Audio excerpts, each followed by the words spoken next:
Les relations entre l'Afrique du Sud et les États-Unis se sont brutalement dégradées il y a une petite semaine après cette déclaration du président américain. Des choses terribles se passent en Afrique du Sud. Les dirigeants font des choses terribles avec des choses horribles. Ça fait l'objet d'une enquête en ce moment même. Nous prendrons une décision. Et de joindre la parole aux actes. Donald Trump signe ce vendredi un décret qui gèle toute aide à l'Afrique du Sud.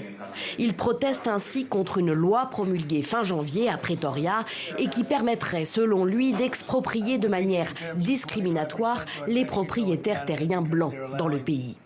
Washington se dit même prête à accueillir, je cite, des agriculteurs sud-africains persécutés uniquement en raison de leur race.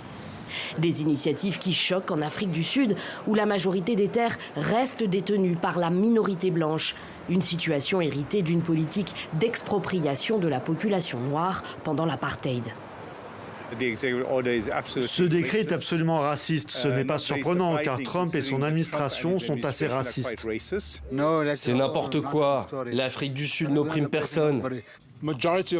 La majorité des Afrikaners de ce pays ne sont pas opprimés.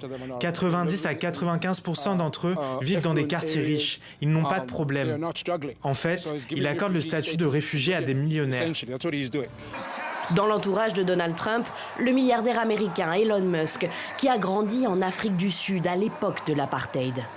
Lui aussi dénonce cette loi foncière comme raciste, alors qu'elle permet essentiellement à l'État sud-africain de préempter des terrains privés par mesure d'intérêt général. Des expropriations sans compensation sont possibles, mais pour des terres non productives, abandonnées ou délabrées. Il ne s'agit en aucun cas d'une confiscation des terres.